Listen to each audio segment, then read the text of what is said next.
வணக்கம் ராஜி. அதாவது பொதுமக்கள் பயன்பாட்டிற்கு கிளாம்பாக்கம் பேருந்து நிலையம் வந்த நிலையில் தற்போது அதிகாலை முதலே தென் மாவட்டங்களுக்கு பேருந்துகள் இயக்கப்படுகின்றன.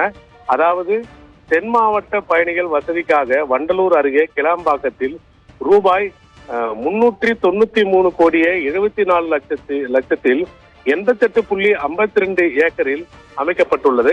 அதாவது கலைஞர் நூற்றாண்டு பேருந்து முனையத்தை முதல்வர் மு.க.ஸ்டாலின் நேற்று திறந்து வைத்தார். கோயம்பேடு மற்றும் புறநகர் பகுதிகளில் நிலவும் போக்குவரத்து நெரிசலை குறைக்கும் வகையில் வட மற்றும் தென் மாவட்டங்களுக்கு செல்லும் மக்கள் எளிதாக பயணம் மேற்கொள்ள வசதியாக கடந்த 2018ஆம் ஆண்டில் அதிமுக ஆட்சியின் போது வண்டலூர் அடுத்த கிளாம்பாக்கத்தில் 88.52 ஏக்கரில் சென்னை பெருநகர வளர்ச்சி குழுமம் சார்பில் ரூபாய் 393 கோடியே 74 லட்சத்தில் புதிய பேருந்து நிலையம் பயணிகளுக்காக தொடங்கப்பட்டன.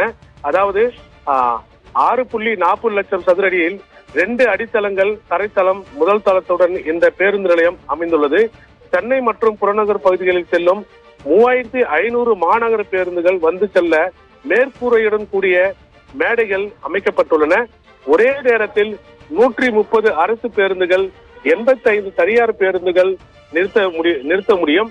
அதே போல் 28.25 ஏக்கர் பரப்பளவில் வாகனங்கள் நிறுத்தமிடம், கடைகள், உணவகம் உள்ளிட்டவை அமைக்கப்படுகின்றன. கண் பார்வையற்றவர்களுக்கு எளிதாக புரிந்து கொள்ளும் வகையில் பிரெய்லை பலகைகள் வைக்கப்படுகின்றன. QR கோடு டிக்கெட்டுகள் வழங்கப்படும். 2 அடித்தளங்கள், 340 கார்கள், 2800 இருசக்கர வாகன நிறுத்த இடமும் இங்கே உள்ளது. அதே போல் இங்கு தாய்மார்கள் பாலூட்டம் அறையும், ATM மையங்கள், காவல் கட்டுப்பாட்டு அறைகள், போக்குவரத்து அலுவலகங்கள் உள்ளிட்டவை உள்ளன.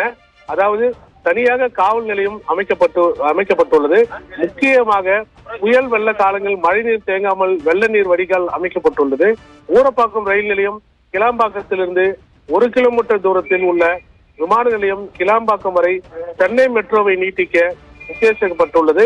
2025இல் GST சாலையில் போக்குவரத்து நெரிசலை குறைக்கும் ஊரப்பாக்கம் ரயில் நிலையத்தை அடையும் வகையில் நடை மேம்பாலம் அமைக்கப்படும் என தெரிவிக்கப்பட்டுள்ளன.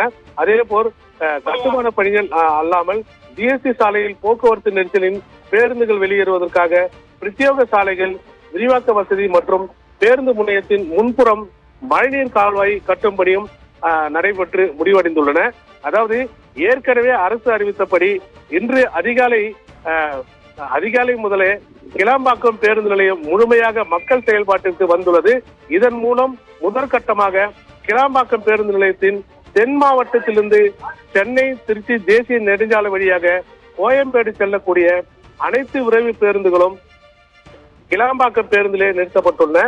இதன் மூலமாக இன்று முதல் விரைவு பேருந்துகள் அனைத்தும் கிளாம்பாக்கம் பேருந்து நிலையத்திலிருந்து செல்ல போகிறது.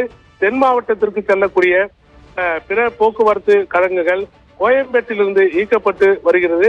அவையும் பொங்கல் பண்டிகையிலிருந்து கிளாம்பாக்கம் பேருந்து நிலையத்திலிருந்தும் இயக்கப்படும் என தெரிவிக்கப்பட்டுள்ளது. ராஜி, தங்களுடைய விவரங்களுக்கு நன்றி மனோகரன்.